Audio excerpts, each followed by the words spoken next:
Trump GOP is losing independence. The 2025 election results spell doom for Republicans in 2026 if they don't get serious about the economy.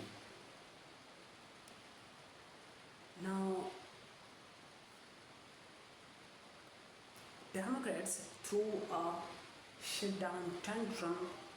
Congratulations to the Stephen Democrats and lone independent who voted to advance a bill to end the longest government shutdown in US history. They put the country first, but the unbridled anger aimed by other Democrats at the aid is a sign of the partisan times and more bitterness to come heading into 2026.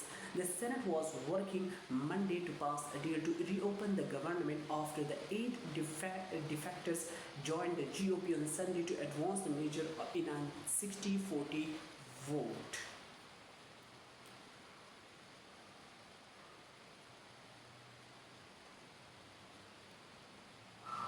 Democrat irate over loss of land. Should not they pretend to be relieved that people will receive food stamps?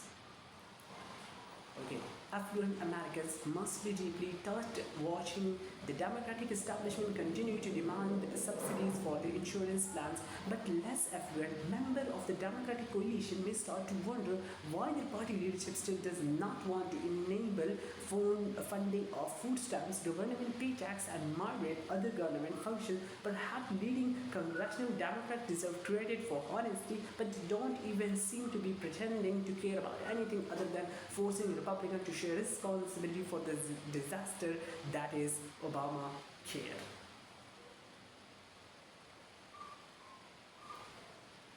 So the news is like that. The vice meltdown at the BBC. It is a warning to Western democracy not to let the government control news production. As media implosions go, it does not get much worse than the fiasco engulfing the British Broadcasting Corp. The head of the global behemoth resigned over the weekend, and President Trump is threatening to sue for $1 billion. That is a quite much amount of money that the Trump demand. Tim Davie, the BBC Director General, had little choice other than to quit. And neither did the head of the BBC News decision, Deborah Turnus, in a memo leaked last week to the Telegraph newspaper. Michael Prescott, a former advisor to the Broadcaster Internal Standard Committee, warned the BBC board of a string of politically motivated whispers in the Beep's news coverage. That's all the news that we have shared, and Trump is continuously threatening the BBC media to charge a huge amount of money, and we see $1 billion